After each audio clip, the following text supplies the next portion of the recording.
কুষ্টিয়ার দৌলতপুরে প্রাইভেট পড়া শেষে বাড়ি ফেরার পথে মোটরসাইকেলের নিয়ন্ত্রণ হারিয়ে 2 শিক্ষার্থী নিহত হয়েছেন।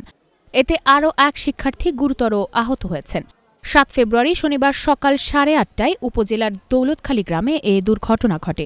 নিহতরা হলেন উপজেলার দৌলতখালী চৌহদ্দিপাড়া গ্রামের হেকমতের ছেলে রহমত এবং একই গ্রামের আমিনুল ইসলামের ছেলে সাহাবী। আহত শিক্ষার্থীর নাম সাইফ আলী। তারা 3 জনই দৌলতখালী মাধ্যমিক বিদ্যালয়ের 7ম শ্রেণীর শিক্ষার্থী। পুলিশ ও স্থানীয় সূত্র জানিয়েছে, শনিবার সকালে মোটরসাইকেলে করে দৌলতখালী মাদ্রাসা মোড়ে প্রাইভেট পড়তে যান তারা। প্রাইভেট শেষে কিশোরীনগর সড়ক দিয়ে বাড়ি ফেরার পথে দ্রুতগতির কারণে মোটরসাইকেলটি নিয়ন্ত্রণ হারিয়ে সড়কের পাশে বিদ্যুতের পোলের সঙ্গে ধাক্কা দেয়।